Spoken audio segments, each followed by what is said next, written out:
Yes, nk'uko mubibona turi kumwe na bamwe mu baririmbyi ba INJILI BORA. Dusoje igitaramo navuga ko ari igitaramo cy'amateka kuri bo, igitaramo gikomeye iri tsinda rikoze. Uyu munsi muri Bethesida Holy Church bangiye nabo biyongereye ku bandi bagiye bandika amateka. Hanyuma ikintu tugiye kuza kuba dukora, ndaza kubakira tubanza tukaririmbaho gato cyane, hanyuma tuze kugenda tuganira. Wagiye. Uyu munsi mfite icyo nshaka kukubwira Yesu we.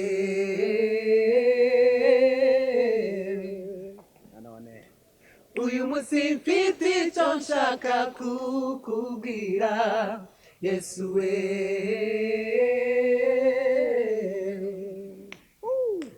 Iyo biza kubibanga mba nkongoreye,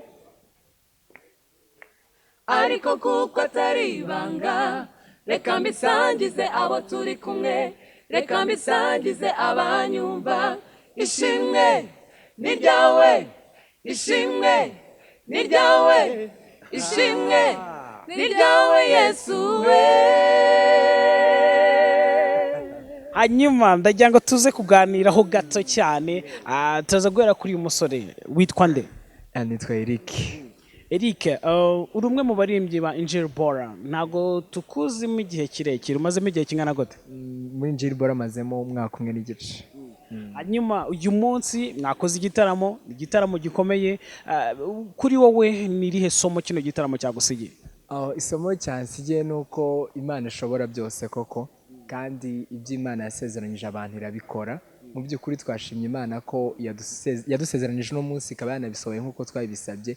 Twishimye cyane pe, twishimye ku buryo budashobora kubyumva. Byatunejeje kubona abantu buzura ino salle, ndetse tukanasoza bamwe bashaka kuguma amahanga kubwe umunezero twahagiriye. Mbega byadushimishije, Imana yacu irakora. Hanyuma nihe ndirimbo ya INJILI BORA muri studio muri recording yaba yaragukozeho, byaba byaragenze gute? Ni irihe jambo ryari ririmo ryaguchallenges? Indirimbo yankozeho tuyita ngo ni ABC. Indirimbo tujya turimba tuvuga ngo iby'Imana dukorera ntago bibasha kurondoreka. Hari igihe umuntu ajya atera akavuga ngo nibutse ya minsi nyine nari ngowe cyane, mbona ukuboko kw'Imana, mpita nibuka nanjye igihe nyine byari binkomereye, ariko mbona ukuboko kw'Imana nkumva ndahumuriye. Hanyuma izina ryawe wowe ni nde? Joyce. Joyce, duha akapela gato cyane, ikintu cyose ushaka. Iyo biza kubibanga mba nkongoreye, ariko kuko atari ibanga reka mbisangize abo turi kumwe, reka mbisangize abanyumva. Ndagize kutubwira ni irihe somo cyangwa se niki wigiye muri INJILI BORA? Ikintu nigiye muri INJILI BORA nabigiyeho urukundo cyane. Ni abantu bagira urukundo, byaramfashije cyane. Kuririmba waje usanzwe ubizi cyangwa hari icyo nabwo byongera? Naje mbizi, ariko kugenda mbana nabo cyane kugenda bizamuka.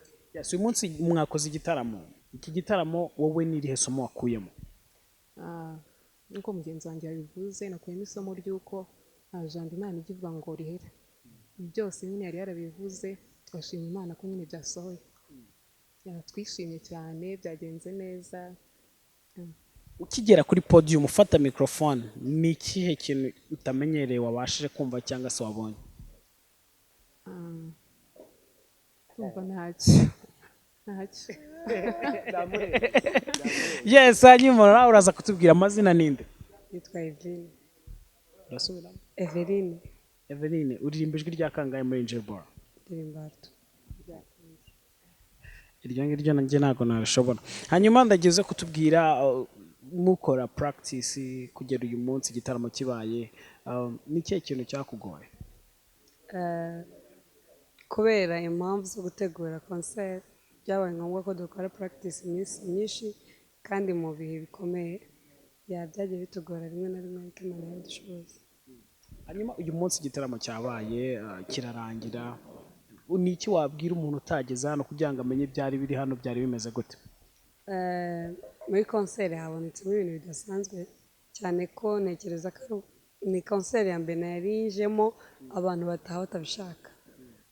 Habayeho nyine umunezero udasanzwe, kuboka kudasanzwe, byatumye abantu bataha mbere yuko bo batekereza gutaha. hanyuma ni irihe somo we wakuyemo?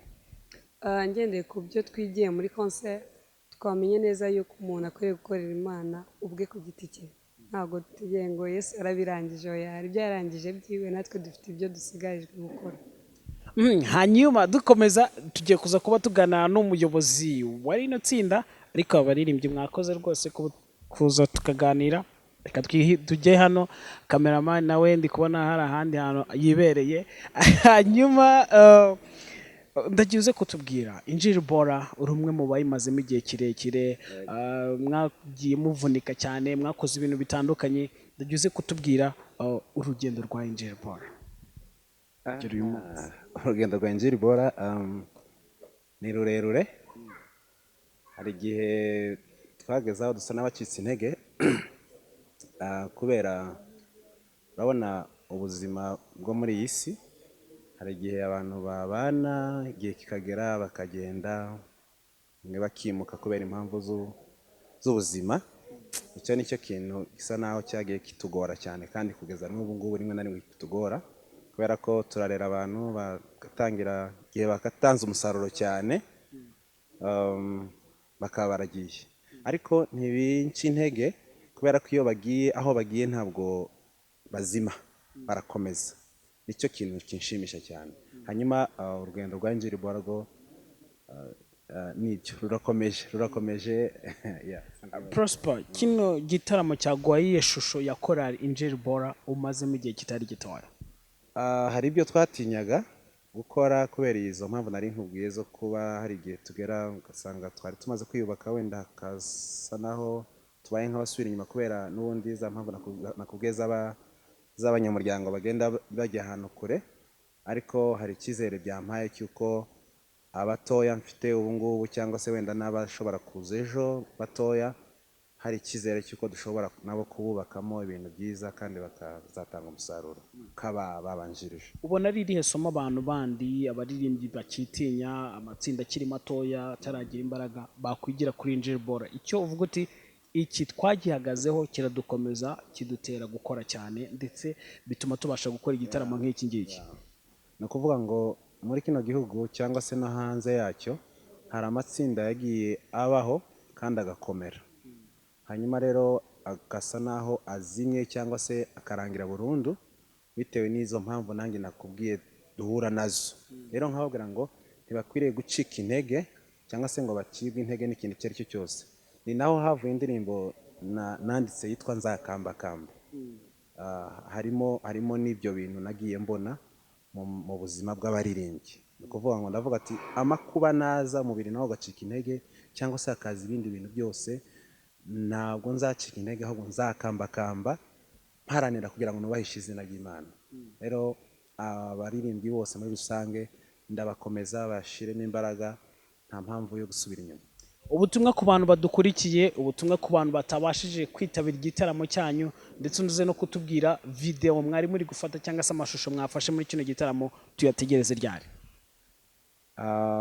Icyo nabwira abari kutwumva ni ukubabwira ngo abo twabanye twabashimiye kandi turakomeza tubashimire, ariko n'abo tutabanye hari abo bagiye batubwira impamvu zitandukanye, ariko hari n'abandi bari kureba ahantu hatandukanye.